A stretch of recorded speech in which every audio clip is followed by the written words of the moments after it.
What's up, you f***ing idiots? So you probably clicked on this video because, duh, I don't know how to make drift cars. So today, I'm gonna walk you guys through how I personally make my drift cars, especially with Forza Horizon 5's new customization system, making this easier than ever. And to be honest, there's really no wrong way to make a drift car, unless your piece of shit doesn't drift. And hypothetically speaking, there will eventually be some drift cheat that doesn't make any sense, like keystring cracking your ass while using a rally suspension, making your car drift better for no reason. But today, I'll show you guys how to make a high-powered drift car similar to the Formula Drift cars. So now, if you're trying to get shittier than my toilet bowl after Mexican with some boys, let's begin by making our great value Formula Drift car. These nuts.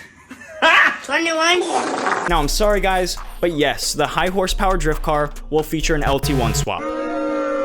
Oh, don't give me that. Shut the f up. Along with the LT1, I will also be supercharging it. This is just for easy power over initiation.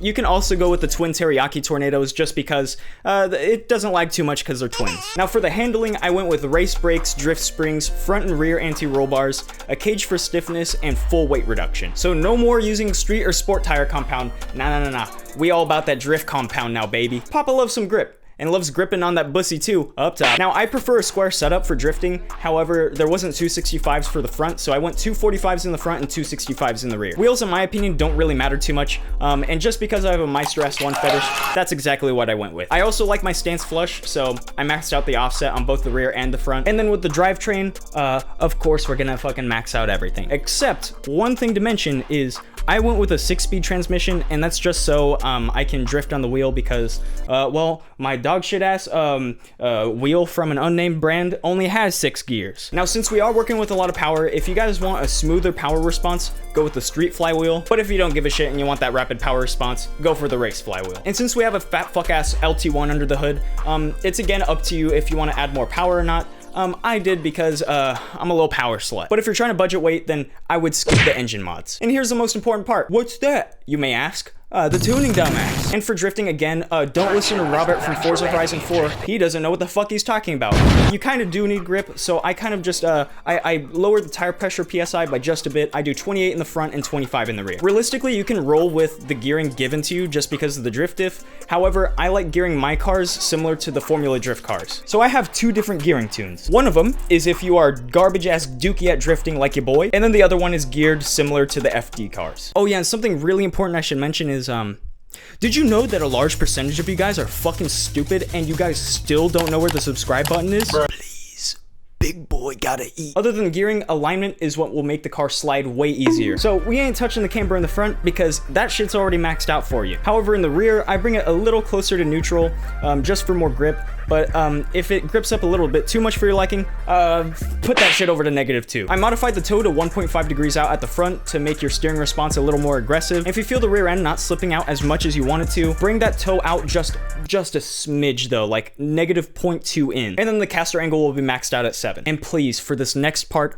trust me, I know this is some nerd shit. However, this will help you for your drift builds and your grip builds. For the roll bars, springs, and damping, look at me. I'm a big, stupid, dumb professor. Look at my formula. I use this formula. And the reason why I do this for is so the suspension handles the weight distribution across the car evenly, so it isn't disobedient with your driving responses, like accelerating, braking, and weight transferring side to side. The car won't be disobedient if you do this. However, for some impossible reason that it's still disobedient, as Sean Connery said, slap that bitch around. And I actually found this formula through Hoki Hoshi, so shouts out to him for finding this Einstein type beat formula. To find the weight distribution, go to custom upgrade and it will show you what percentage of the weight of the car is sitting on the front wheels. And then to find the percentage of the weight at the ass of the car, however, is 1 minus the front value. So it's 53% front, 47% rear. So for the front, we have to do 65 minus 1.